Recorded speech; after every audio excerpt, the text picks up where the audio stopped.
ketok pintu kosan gue. Sebelum ketokan lagi ya gue buka pintu, gue liat kiri kanan nggak ada siapa-siapa bang. Mungkin halusinasi gue doang kali ya. Gue ngelanjutin tidur gue di jam 12 malam itu, tiba-tiba gue baru selipan tidur, cewek bang adep-adepan sama gue gitu. Itu mukanya hancur banget bang, rambutnya panjang bang.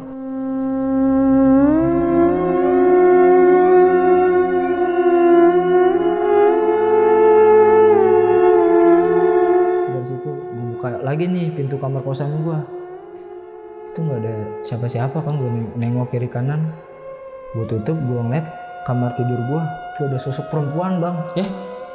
Ada sosok perempuan dari kamar tidur gue merangkak, rambutnya panjang, ketutupan gitu, langsung ke kamar mandi gue bang.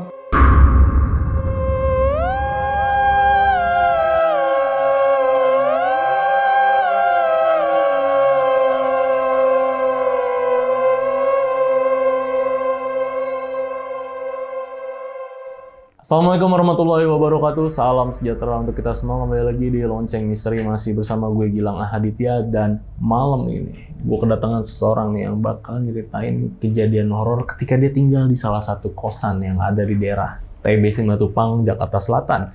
Yang menariknya nih, dia cuma buat 1 minggu aja. Di sebelah gue udah ada Rama. Hey, Bang Rama. Halo Bang, thank you Bang ya. Udah datang ke studio Lonceng Misteri buat nyeritain ini. Ini kejadian waktu lu ngekos. Iya, ngekos bang. Di daerah TB Simatupang. Benar. Oke, ini kita nggak sebut TB Simatupangnya di mananya ya. Kata lu nggak mau buat share lokasinya di mana, jangan. Nggak bisa bang. Ya, TB Simatupang itu kan panjang tuh, melintang tuh. Jakarta Selatan. Panjang tuh, dari mana ke mana sih dia? Dari Pondok Pinang bang, yang lampu merah sampai ujung mau ke Pasar Bu. Mau ke Kampung Rambutan itu ya. Wah, melintang. Nah, di mana tuh panjang? Lu nggak mau nyebutin ya di mananya? Oke, itu untuk lokasinya lu nggak mau sebutin ya? Iya, benar bang. Privasi ya? Privasi bang. Oke, karena tadi masih aktif nggak sih kosannya? Masih aktif. Masih aktif, tadi lu bilang masih aktif ya? Ya. Kosannya juga masih aktif, jadi mohon maaf nih, TB Simatupangnya di mana nggak bisa disebut ya karena ngeri juga ya. Dan ini tahun berapa tadi kejadian? Tahun 2018 bang. 2018, oke. Gini Ram, tadi lu di bawah ngomong, ini yang menarik nih. Katanya lu cuma kuat 1 minggu. Bener bang. Kenapa ya, Ram? Karena gue ada satu kejadian yang bikin gue trauma parah banget ini. Dan sampai pun gue pingsan bang. Oke, sampai pingsan. Wih, oke, ditahan dulu Ram ya. Ini menarik nih. Jadi sahabat lonceng ya wajib banget nonton video ini dari awal sampai habis karena video malam ini bakal seru banget. Dan buat kalian yang belum subscribe channel Lonceng Misteri, buruan langsung subscribe channel Lonceng Misteri biar gue makin semangat ngasih konten-konten horor lainnya sama kalian semua. Bang Rama, oke, langsung kita mulai aja nih ya ceritanya nih. Iya bang.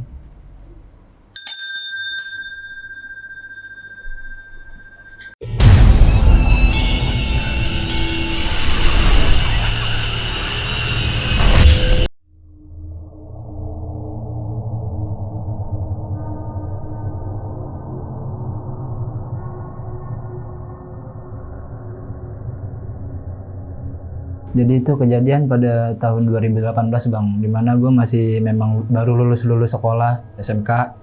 Nah gue keterima kerja di suatu perusahaan yang ada di Jakarta Selatan. Ini kan rumah gue dari Pondok Aren bang, rumah lu Pondok Aren. Rumah gue di Pondok Aren Tangerang Selatan, menuju ke kerjaan Jakarta Selatan nih. Oke. Ya adalah di tempatnya di Jalan TB Simatupang itu. Nah gue kerja di situ selama kurang lebih 6 bulan bang. Dan memang perjalanan gue dari Pondok Aren ke tempat kerja tuh lumayan jauh jaraknya menurut gue. Di situ gue mulai ada kendala karena sering kena macet. Udah gitu gue suka ditilang polisi juga. Oh. Iya, di Lebak Bulus itu. Iya, mungkin ya gue di situ karena ada kendala. Jadi, nah gue ada rekomendasi dari teman senior gue ini. Gimana kalau lu buat ngekos aja gitu. Oke, gue pikirin lagi nih bang, karena gue harus izin dulu ke orang tua gue. Nah di situ gue dari opsi temen senior gue ini, yang satu kerjaan gue ini, namanya Alwi. Alwi ini dia ngajak gue buat ngekos, dan sebelumnya memang dia udah ngekos duluan. Jarak dari kosan ke tempat kerja emang nggak terlalu jauh, jalan kaki pun bisa. Gitu. Oh, deket banget. Iya, deket bang. Iya. Okay.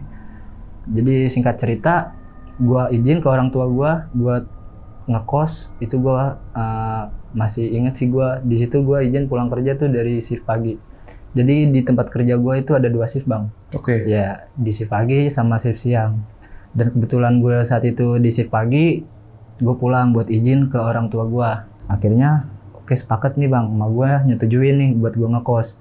Oke singkat cerita gue ngekos bang. Ya si Alwi gue kabarin, Vi gue boleh nih ngekos.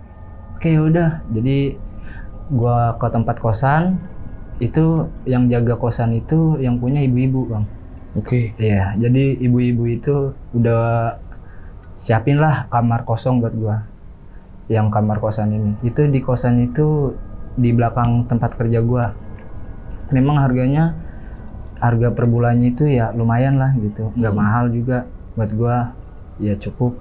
Dan di situ gua udah ditawarin, udah dikasih kamar kos, udah dikasih kunci, gua udah deal buat bayar bulan pertama. Nah, pada saat itu emang kalau dilihat dari tempat kosan gue itu ada 6 pintu kosan bang. Ada 6 pintu? Iya ada 6 pintu kosan itu berhadapan-depan. Nah si Alwi ini emang nggak ada di lokasi, dia masih kerja. Saat itu Alwi di shift 2. Nah gue udah di shift pagi, itu udah kondisi gue udah pulang kerja, gue langsung survei kosan. Nah Alwi ini adanya di ujung bang, pintu ujung. Kamar ujung nih? Iya kamar ujung, sedangkan gue kayak pintu di kedua lah. Ini pintu pertama, gue pintu kedua. Ya di situ gue udah masuk, kondisinya sih sepi bang kosan. Ya entah emang penghuninya juga udah masih pada kerja lah. Di dalam udah ada tempat tidur sama lemari. Ya fasilitasnya itu aja sih, tempat tidur sama lemari. Ya pikiran gue nggak ada kipas ya, mana udah tempatnya panas gitu. Nah dari situ gue inisiatif buat bersih lah gitu kosan. Terus setiap ujungnya itu banyak sarang laba-laba bang. Setiap ujung kosan itu sawang-sawang gitu. Sawang-sawang gitu kan. Ya gua sapuin. Ada memang di depan pintu kosan sebelah itu ada sapu. Kalau di pintu kosan gua nggak ada sapu kan. Gua pinjem dulu dah, nggak ada orangnya kan. Gua pinjem, gua sapuin semua. Nah habis dari situ singkat cerita udah gua bersihin nih kosan. Dari situ buat istirahat pertama ya gua berdoa buat pribadi gua semoga ya gua betah sih, nyaman di sini. Nah, dari situ di hari pertama gua ngekos ya Evan gitu asik. Oh, ini yang ngekos tinggal sendiri. Gua udah siapin barang-barang tuh, udah gua taruh lemari lah barang gua. Nah, dari situ gua istirahat lah. Di malam pertama tuh aman, gak ada kendala apa-apa yang gua alamin. Dan singkat cerita, di hari kedua, ini udah di paginya gua ngejalanin aktivitas gua kerja, udah di jam 7 ya berangkat lah, pulang jam 4 sore. Pulang jam 4 sore, kalau gue orangnya pulang kerja gue langsung pulang nih bang, karena emang gue nggak punya temen yang sedekat gitu sih selain Alwi gitu. Alwi shift siang nih kayak shift 2 gitu, ya udah gue langsung tinggalin dari area tempat kerja gue. Nah di situ gue niat mau buang air bang, buang air kecil gitu. Ini gue udah di tempat kosan, gue mau ke kamar mandi, gue ngeliat ada darah bang. Di WC? Iya, di pembuangan airnya itu ada darah. Oke. Nah dari situ gue kayak berpikir, mungkin darah serangga atau tikus mati, tapi nggak ada bau gitu. Itu cuma darah doang gitu. Ya gue nggak mikir panjang, gue siram aja lah gitu. Dari situ gue siram darah itu ya aman. Darahnya masih emang darah kental, masih darah baru gitu bang. Iya. Gue udah dah. Gue bersihin singkat cerita. Nah tuh gue keluar sambil nungguin temen gue nih mau mabar kan rencananya. Dia udah ntar pulang jangan tidur dulu lu, kita mabar yuk main game, kata temen gue kayak gitu si Alwi ini. Yaudah gue tunggu nih di kamar gue ya main aja gitu, di kamar kosan gue nih bang. Jadi malam kedua itu gue baru ngerasa itu ada yang minta tolong dari pintu kamar mandi gue. Suaranya perempuan, tolong. Gue pikir ini dari kamar sebelah deh kayak gitu, tapi gue kedengerannya jelas itu dari kamar mandi pintu kamar gue. Gue buka pintu nggak ada siapa-siapa. Itu kondisi udah di jam 7. Gue nggak cerita ke Alwi dan gue masih ngekip buat gue sendiri. Gue mikir positive thinking lah, mungkin dari kamar sebelah gue kayak gitu kan. Nah dari situ ya udah gue main HP aja gitu sambil nungguin Alwi pulang, yang rencananya gue bakal mau main game bareng kan gitu. Alwi datang lah, ini udah pulang kerja. Alwi datang, Ram mana kopinya gitu, masa mau main game doang gak ngopi. Alwi bilang kayak gitu kan. Singkat cerita gue udah sediain kopinya, Alwi, nah ntar dulu Wi, jangan login dulu. Nah biasalah kan kalau kita mau main game, login kan gitu. Jangan login dulu Wi, gue mau ngomong dah. Kita ini 6 pintu kosan, ini maksudnya campur ada cewek cowok apa cowok doang sih? Oh enggak, di sini khusus cowok doang kosannya gitu. Oh, kosan khusus cowok. Khusus cowok, kata Alwi bilang kayak gitu kan. Emang kenapa Ram lu nanya gitu? Nggak, gue penasaran aja sih gitu. Kupikir ada cewek di sini gitu. Terus Wi, kalau untuk kamar mandi, apa setiap kamar ada kamar mandinya ya di dalam gitu? Iya bener, emang semuanya per kamar itu ada kamar mandinya masing-masing gitu. Ya kita fasilitasnya ya itu cuma kamar tidur sama lemari. Kalau untuk kamar mandi juga kita di dalam kan, nggak kamar mandi di luar gitu. Nah dia bilang kayak gitu juga. Ya udah dah login. Nah dari situ login, biasalah nggak ada terjadi apa-apa bang. Lah kelabasan nggak kerasa udah di jam 10 malam. Wi, besok gue pagi gue duluan deh ya tidur. Ya udah dah, lu mah enak sih yang gue gituin. Ya udah dah, gue cabut nih duluan Ram. Nah Alwi ini cabut bang dari kamar kos gue. Terus ya biasa istirahat, gue tidur. Singkat cerita udah pagi, gue ngejalanin aktivitas lagi.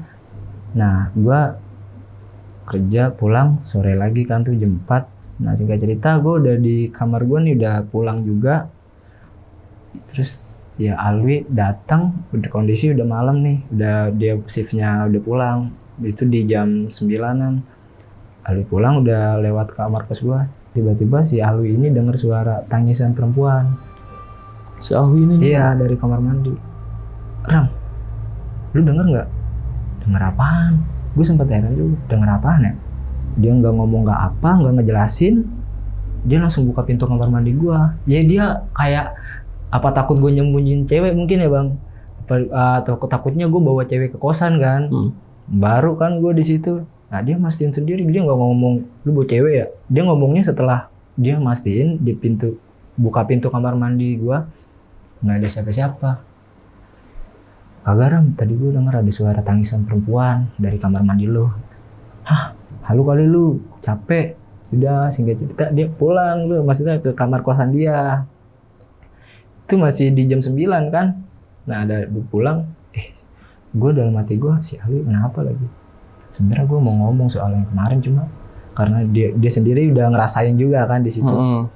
Nah gue video call sama gue nih, karena kemarin kan nggak ngangkat kan. Video call sama gue, tiba-tiba ini gue udah video call sama mama gue. Mak, kabarnya gimana gitu? Alhamdulillah sehat. Di sana gimana kosan? Ya nyaman Mak, alhamdulillah.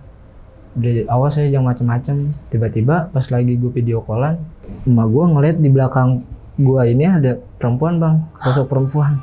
Iya di kamera emak gue. Sedangkan kalau dari HP gue pribadi ini nggak ada. Emak gue bilang, oh jadi lu ngumpetin perempuan ya? Lu bilang kayak gitu emak gue.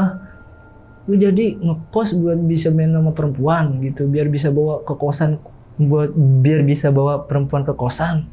Gue jelasin lagi, gimana mak maksudnya? Ini Rama sendiri di sini nggak ada siapa-siapa gitu. Udah, besok aja udah kesini pulang pokoknya gitu. Mak gue langsung nyuruh gue pulang bang. Parah tuh ya. Iya gue langsung anjir. Gimana ya? Gue udah mati gue. Ya aneh, ini nggak etis nih, kata gue kayak nggak masuk akal nih. Tadi Alwi, sekarang mak gue pikir kayak gitu kan. Udah video call mati.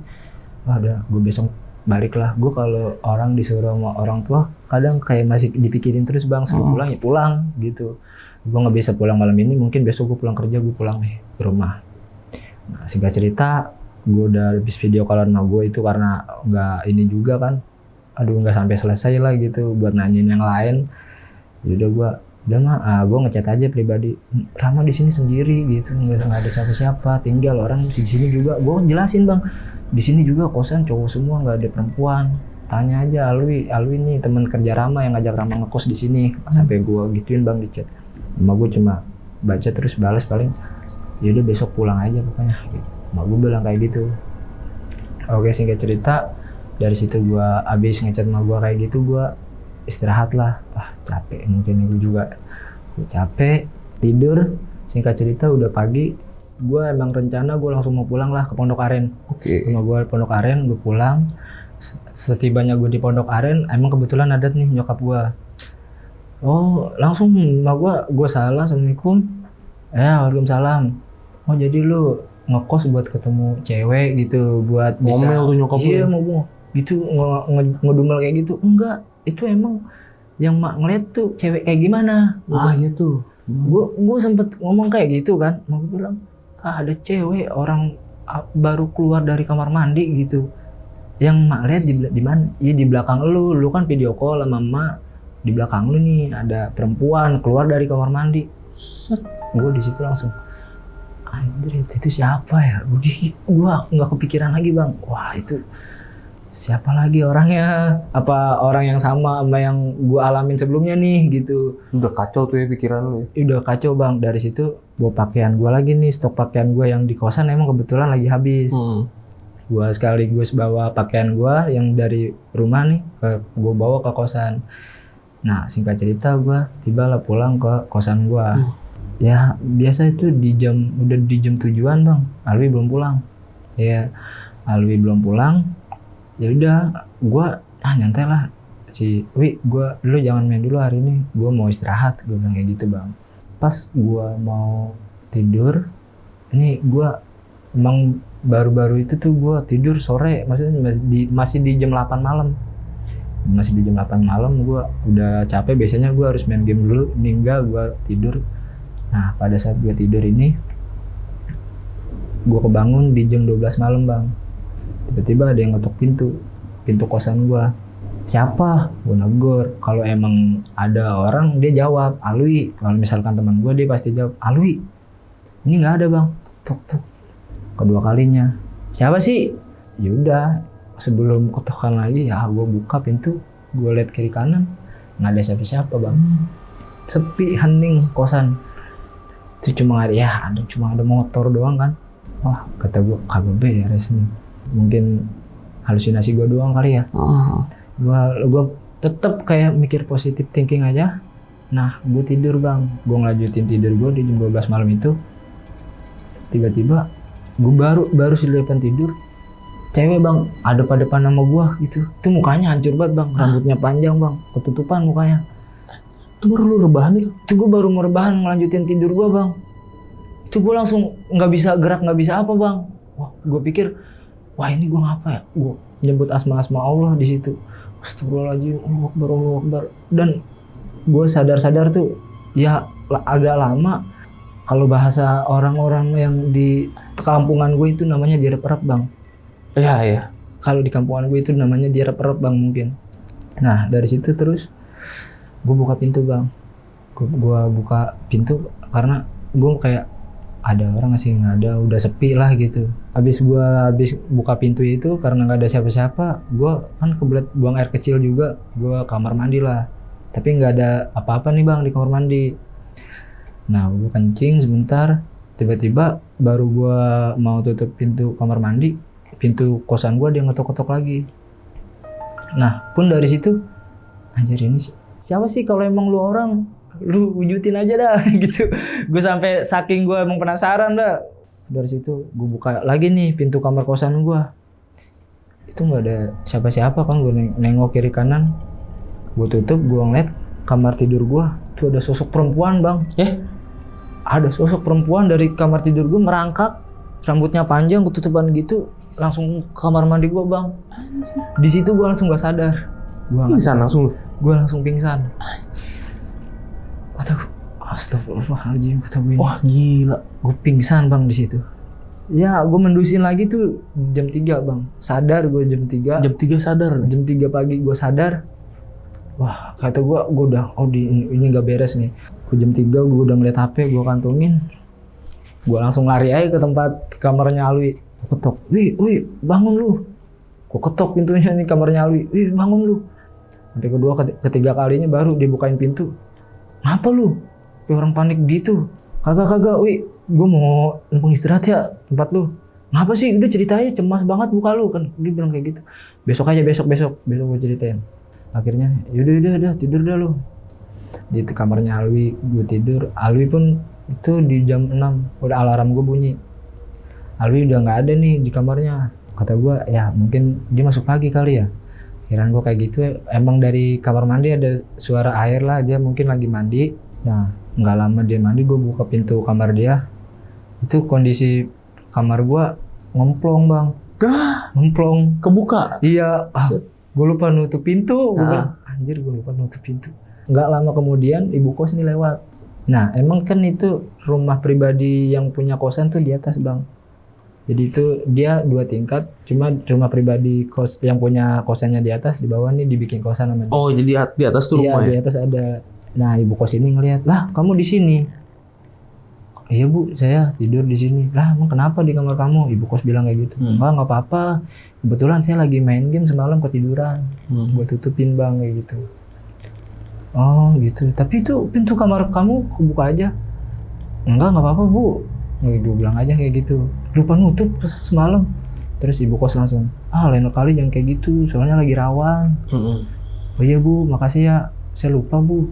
Nah dari situ Alwi pun udah habis selesai mandi, dia bilang sama gue, semalam ada apaan lu? Soalnya lu panik banget lu semalam. Dia bilang. Gue cerita lah sama Alwi. Wi, gue semalam tuh pingsan Wi. Kaget Alwi so. Yang bener lu pingsan. Iya gue ngeliat perempuan Wi di kamar gue kayak gitu ya. Gue sebenarnya udah ngalamin ini kemarin-kemarin, cuma gue baru bisa speak up ke lu nih sekarang.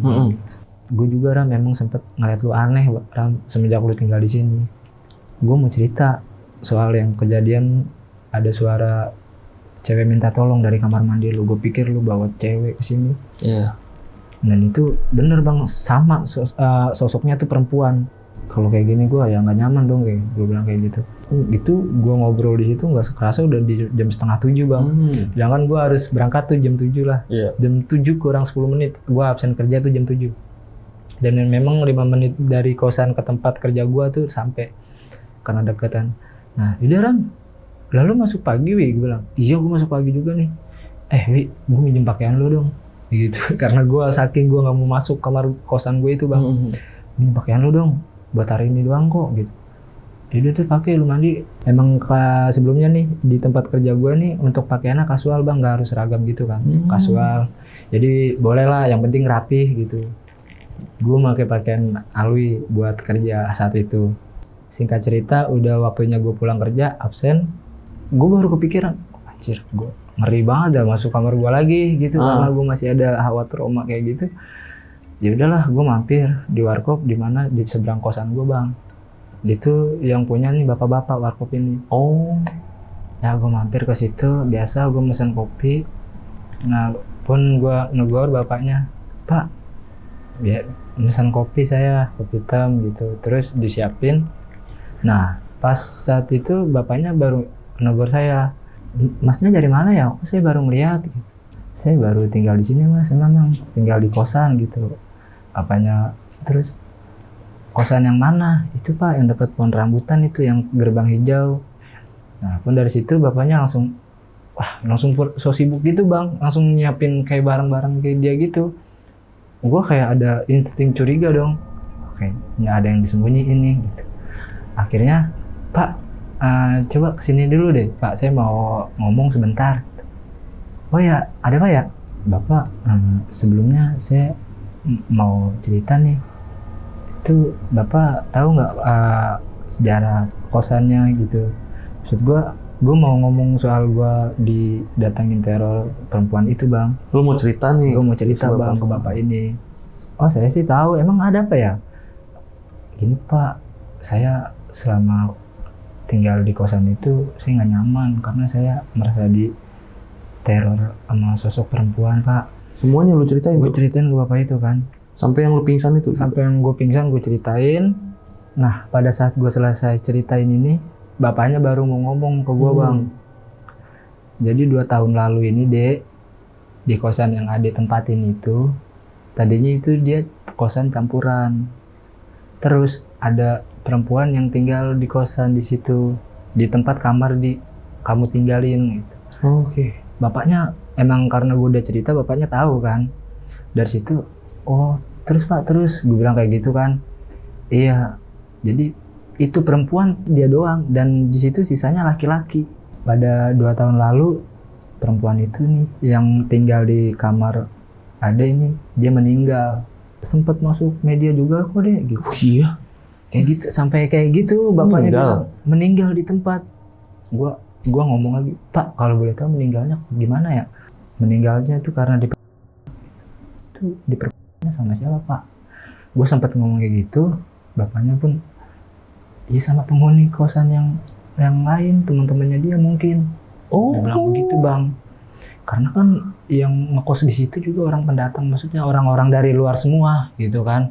Gue langsung, Pak gini Pak, saya ada uang Pak. Gue keluarin Pak, Bang nih duit. Saya ada uang Pak 200.000 nih, Bapak ambil. Ya saya cuma minta tolong sama Bapak nih, Bapak tolong ambilin tas saya sama barang baju celana saya yang ada di kamar saya. Oh, kamu ntar saya dikira maling. Enggak Pak, nggak ada, ibu kos lagi pergi kok. Gue bilang aja kayak gitu Bang. Ya udah, nih Pak mau Pak, tolong saya Pak gitu. Gue bilang kayak gitu Bang. Akhirnya ya udah nih saya tolongin. Mau kemana? Udah pokoknya saya mau pulang Pak. Saya nggak mau tinggal di kosan itu kok. Gitu. Ini singkat cerita bapaknya udah ngambilin barang-barang gue nih Bang. Udah kembali lagi ke warkop. Gue telepon Alwi sebelum gue cabut. Wi, gue nggak tinggal di kosan lagi ya. Gue cabut nih, gue balik. Oh lu bilang gitu sama? Iya, gue telepon Alwi. Yaudah, Ram, lu masa baru ini lu belum sebulan. Nah, ini lu duit nggak bisa balik. Udah Wi, duit mah bisa dicari lagi. Gue bilang kayak gitu. Trauma udah Wi, gue nggak mau balik lagi ke kosan itu pokoknya. Gue bilang kayak gitu kan. Oh yaudah Ram. Sebelumnya gue minta maaf Ram. Bukan salah lu. Gue juga emang pokoknya gue mau pulang aja dah, intinya kayak gitu. Dari situ gue barang udah diambilin juga sama si bapaknya. Gue cabut Bang. Iya si Alwi juga nggak tahu kan masalahnya. Dia nggak tahu. Iya. Ya dia agak nggak enak kali sama lu. Iya. Baru ini dia juga nggak tahu. Dari situ gue cabut. Terus gue pulang aja langsung Bang ke rumah. Iya. Kira pulang tuh. Pulang gue. Gak nyampe seminggu. Nggak nyampe seminggu. Seminggu apa? Seminggu pas? Apa nggak nyampe? Nggak nyampe Bang seminggu. Nggak nyampe. Berapa hari doang itu? Tapi gini, kosan kan berarti nggak terlalu banyak ya, cuma 6 Iya, pintu. 6 orang. 6 pintu berarti. Iya. Dan ini kosan tadinya kosan campur. Kosan campur. Akhirnya diganti lah sama ibu kos. Jadilah Jadi khusus kosan laki-laki. putra. Karena ada kasus itu berarti. Iya, ada kasus itu mungkin. Udah dapat benang merahnya. Dan pernah masuk media juga katanya. Pernah masuk media Bang. Oke. Tapi sebelumnya gue mohon maaf nggak bisa ngeliput medianya apa. Intinya karena kosan tersebut masih aktif. Kosannya masih aktif ya. Dan berarti waktu itu lu bilang nggak sama si bapaknya? Nanya nggak? Tapi nggak, ini lu nanya apa nggak? Berarti waktu itu pernah ada kasus juga di situ, pernah ada polisi segala macam. Pernah berarti? ada polisi Bang. Oh, pastinya lah sih ya. Karena media masuk rame dong. Iya benar-benar, iya logikanya gitu. Terus lu nanya nggak sama si Alwi? Alwi pernah ngalamin apa nggak? Lu nggak pernah ngalamin apa gitu? Pas di kantor lu nanya nggak? Nggak cerita Bang. Nggak cerita. Terakhir dia cerita ya gue pas lagi gue shock pingsan pagi itu dia baru cerita ada suara tangisan, dia baru cerita itu doang. Itu doang. Iya. Tapi selama dia ngekos di situ udah berapa lama sih sebelum lu? Dia dari pertama kali masuk kerja Bang. Udah lama dia? Iya, sedangkan gue tuh 2 bulan dari kerjaan gue baru ngekos di situ. Dia kerja udah berapa lama? Dia tuh senior gue, dia udah 1 tahun Bang. Udah 1 tahunan. Iya. Oke, berarti 1 tahun nggak terjadi apa-apa menurut dia itu. 1 tahun aman-aman aja. Aman-aman aja. Berarti teror itu di kamar itu aja ya? Itu kamar itu aja Bang. Anjir, tempatin. Gue sempet mau cerita nih sebelum gue nempatin ke Alwi, tapi itu nggak pernah tersampaikan Bang. Jadi, Wi, ini kok kosan maksud gue ini udah sejak kapan ditempatin gitu, gue nggak sempat mau cerita di situ Bang. Dan lu belum nanya-nanya juga sama, maksudnya belum sempat bersosialisasi juga sama penghuni yang lain selain Alwi ya? Karena masih baru berapa hari tuh. Tapi sempat ngeliat tuh penghuni yang lain. Iya sempet Bang. Saat gue kerja kan di seminggu itu gue memang dikasih shift pagi terus nih dari atasan gue. Ya paling gue baru mau berangkat ada mau motor mau keluar dari kosan itu yang gue tempatin juga ya. Mau berangkat kerja. Terus ada yang baru keluar, baru mau jemurin baju gitu, ada Bang. Cuma kayak nggak negor, paling ya gue cuek aja mau berangkat kerja gitu. Iya. Lulu gue lah ya. Iya. Dan tapi si keluarga ibu kosnya rame yang di atas. Yang atas kan yang punya kosan ini. Yang Rame, punya Bang. kosannya rame. Rame. Tapi pintunya lewat situ juga apa beda? Pintunya aksesnya ada 2 Bang dia. Oh, ada 2. Ada 2 ya. Ada dari belakang kosan, ada yang dari depan tangganya gitu. Kalau yang dari belakang kosan gitu kayak tangga muter gitu Bang. Ya. Oh, ada 2. Berarti yang mungkin si yang punya kosannya juga. Ya, kalau ibunya sering mondar-mandir. Cuma kalau yang dari yang lainnya, dari pihak keluarga ibu yang kosnya ini, gue jarang lihat sih. Oke. Iya, karena lu baru berapa hari juga baru di situ, beberapa mau hari. gimana? Dan lu, ya ini gue menarik ya dari kejadian yang dia pingsan nih, yang lu pingsan, Iya, itu lu udah nggak berani lagi di kamar ya? Enggak, udah trauma parah. sampai lu nginep di kosan dari kosan Abi, terus lu nggak berani lagi, bahkan pagi itu yang ngambilin ibu barang kos. gue itu bapak-bapak Nah, warkop. yang ngambilin barang gak bawa Iya, warkop. bapak-bapak warkop. Saking lu udah takut ya. Iya, waktu itu. trauma Bang gue udah, aduh ini kacau gue bilang. Ini lu apes banget sih ya, baru banget pertama gua kali bilang, ngekos, dapat kejadian kayak gini. Iya, Tapi lu masih mau ngekos nggak? kagak ada. Kagak ada. Kagak ada. Dan gue emang udah resign juga dari kerjaan gue itu Bang. Oh, udah Iya, resign. udah resign. Oke, sahabat lonceng, itu tadi cerita dari Rama ya tentang kejadian horor di salah satu kos yang ada di Jakarta Selatan di daerah TB Sumatepeng, dan dia cuman kuat seminggu. Jadi buat sahabat lonceng yang udah nonton video ini dari awal sampai habis, gimana pendapat kalian? Tulis di kolom komentar. Dan buat kalian nih yang masih penasaran ya, buat sahabat lonceng nih yang masih penasaran sama ceritanya Rama ini atau mau nanya-nanya emang langsung nih sama orangnya, itu bisa ke Instagram lu ya Ram ya? Bisa ya? Itu kalau ada yang nanya-nanya nggak apa-apa? Nggak apa-apa. Ada ke Instagram lu di mana Ram? Ramanur99. Nanti linknya gua taruh di deskripsi. Dan buat yang pengen jadi narasumber juga datang langsung ke Studio Lonceng Misteri sama seperti Bang Rama ini. Caranya gampang banget, kalian bisa langsung ke Instagram kita di @loncengmisteri. Bisa langsung di follow dulu Instagramnya, langsung klik link yang ada di bio Instagram kita itu. Ya, thank you Ram ya udah nyeritain kejadian horor ini sama sahabat lonceng, terutama sama gua nih. Oke Bang. Dan ya akhir kata gua Gilang Ahaditya izin pamit. Gua Ramanur Prihandana. Izin pamit. Bye bye.